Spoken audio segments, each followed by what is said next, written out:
आदरणीय मेरे प्रिय दोस्तों और भक्तों, आपके समक्ष एक सच्ची तीर्थ यात्रा का वृतांत रखने वाला हूँ। दोस्तों, यह वृतांत गीता प्रेस गोरखपुर द्वारा प्रकाशित भी हुआ है।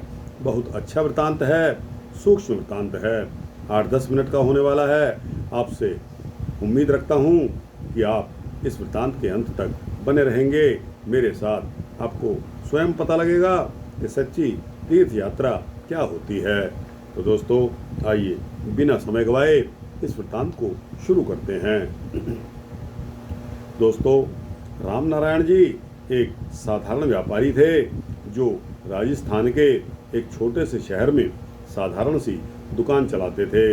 उनकी पत्नी बहुत ही श्रद्धालु और धार्मिक प्रवृत्ति की महिला थी। उसका मन बहुत दिनों से 4 धाम की यात्रा करने के लिए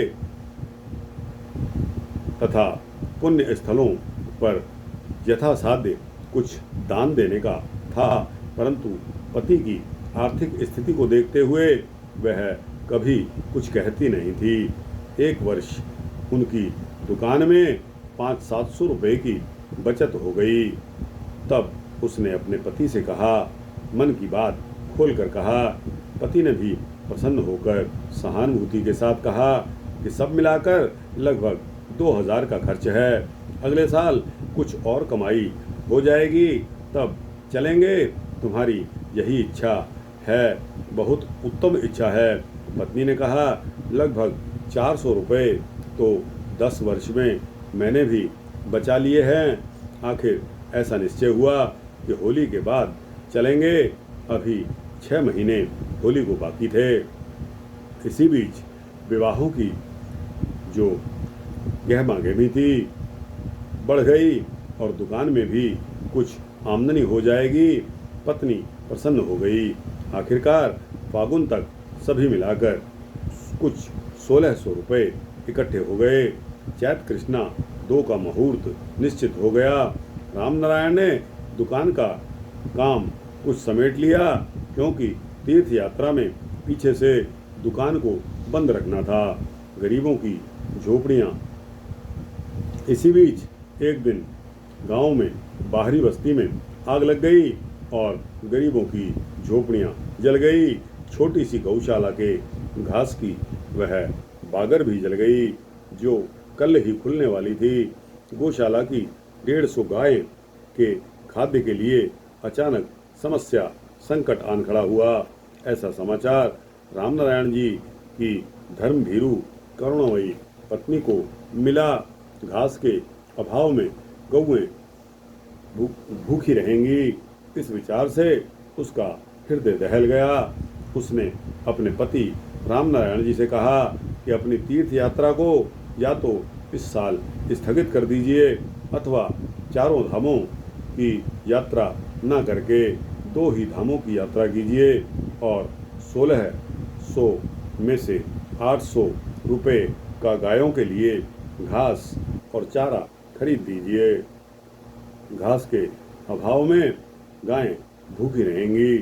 रामनारायण जी ने समझाया कि वर्षों से तुम्हारी तीर्थ यात्रा की इच्छा है और बड़ी कोर कसर से, बड़ी कठिनाई से ये रुपए हमने इकट्ठे किए हैं।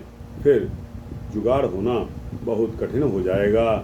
पर उसकी समझ में यह बात नहीं आई। उसने कहा, तीर्थ यात्रा नहीं होगी तो कोई बात नहीं, गांव में इस समय कोई घास खरीद दे ऐसा व्यक्ति दिखता नहीं है। खुली बागर का घास समाप्त हो गया था। कल ही यह बागर खुलने वाली थी। मैंने पता लगाया कि अमुक जाट के पास एक बागर घास है और किसी के पास भी नहीं है। वह किसी को बेच देगा तो फिर घास मिलना भी कठिन हो जाएगा। अतएव उस घास को खरीदकर गौशाला को दे दीजिए। तीर्थ यात्रा में अपने को जो लाभ होगा वह ना होगा तो भी कोई बात नहीं, हमारी गौ माताएं तो भूखी नहीं मरेंगी। रामनारायण जी ने पत्नी की बात को मान लिया, घास खरीद लाया। तीर्थ यात्रा का विचार एक बार स्थगित सा हो गया। 850 में घास खरीदी, 750 रुपये बचे रहे। इसी बीच एक और चीज सामने आ गई। रामनारायण जी की पत्नी के पीहर के दूर के रिश्ते में एक भतीजी थी। वह गरीब घर था। उसकी एक लड़की का विवाह होने वाला था। रुपयों की व्यवस्था नहीं हो पाई, परंतु लड़की का पिता प्रयत्न कर रहा था कि वह कलकत्ते में नौकरी करता था। वहाँ मालिक से सहायता मांगने गया था। वहाँ अकस्मात हैजा होकर उसका भी देहांत हो गया। रामनारायण जी की पत्नी की भतीजी पर वज्रपात टूट पड़ा। पत्नी की मृत्यु हो गई, पति की मृत्यु हो गई और इधर जवान लड़की का विवाह रुकने की नौबत आ गई। आगे 1.5 साल विवाह का लगन नहीं था। सयानी लड़की थी। ऐसा समाचार जब रामनारायण जी की पत्नी को मिला तो उसकी बड़ी मर्म पीड़ा हुई। उसने सोचा तीर्थ यात्रा के लिए बचे हुए 750 रुपयों में से कन्या का विवाह हो जाएगा। उसने रोते हुए अपने पति के सामने अपना विचार रख दिया। रामनारायण जी का हृदय भी बहुत कोमल था। उन्होंने भी समर्थन कर दिया।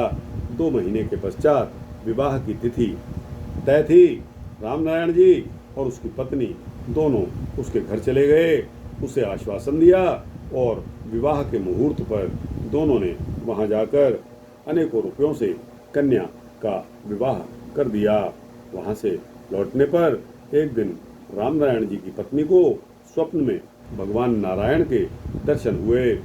भगवान नारायण ने कहा, तुम्हारी तीर्थ यात्रा सफल हो गई। तुमने गायों की रक्षा और विधवा अबला की कन्या के विवाह में जो रुपए लगा दिए, इससे तीर्थ यात्रा का फल तो तुम्हें मिल ही गया। मेरी प्रसन्नता भी तुम पर बरस रही है।